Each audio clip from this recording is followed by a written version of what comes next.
हैं कि क्या करना चाहिए क्या नहीं करना चाहिए, वो पहले आप बताइए. So you know that's something when you also see your books, when you select your books for UPSC CSE, there are a number of books available, there's a number of material available, there's so many institutes, there's so many online sources.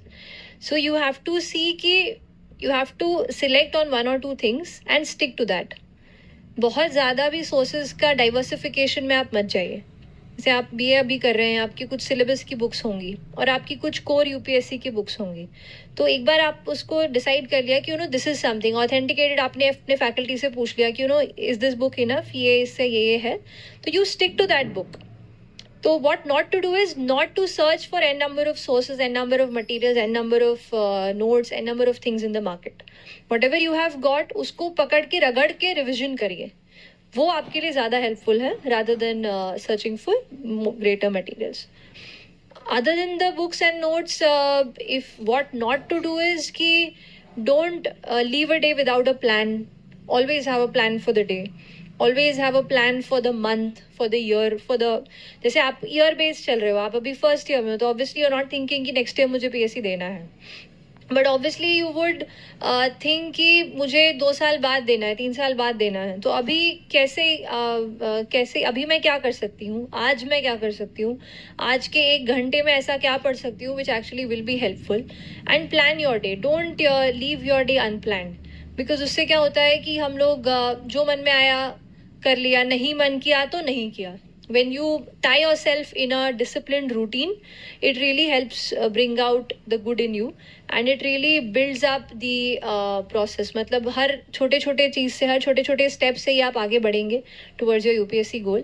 तो हमेशा एक कोई set routine आप अपना बना के रखिए, कुछ एक सेट टारगेट्स अपने पास रखिए. So that will be good. Anything you want to add? Apart from that, what not to do, don't stress out. ठीक है, this is just an exam, तो आप इसको एग्जाम की तरह ही देखें, because you are very beginner, तो मैं आपको बता रहा हूँ. And there are ample amount of guidance available in particularly in वारन.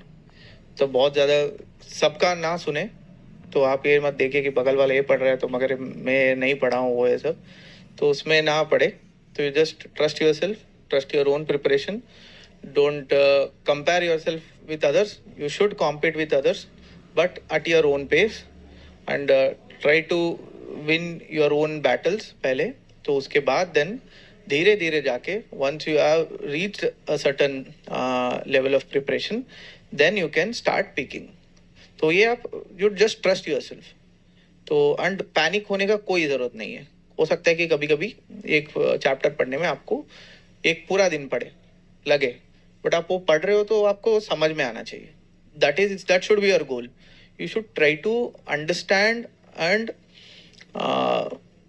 internalize whatever you are reading.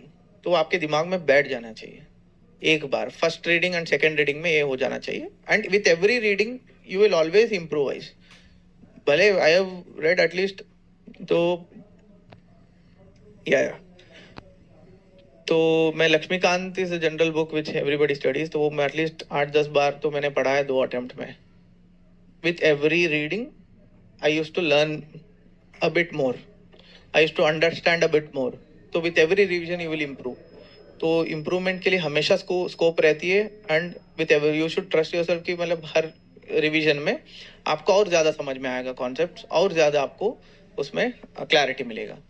And इसमें थोड़ा आप negative forces जो रहते हैं, might be a friend, certain family members and all, उनसे थोड़ा नेगेटिव इन्फ्लुएंसेस से दूर रहे.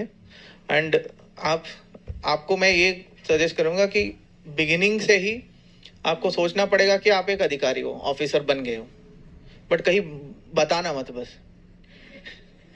That is insanity and sanity में वही डिफरेंस है कि मतलब अगर किसी को बता के जाते नहीं मैं IAS ऑफिसर हूँ तो हंसेंगे, बट अंदर से आपको सोचना पड़ेगा. तभी जाके आपको प्रिपरेशन में या जो भी चीज़ें आप देखेंगे वो आपको एक ऑफिसर के पर्सपेक्टिव से आप सोच सकोगे. ठीक है.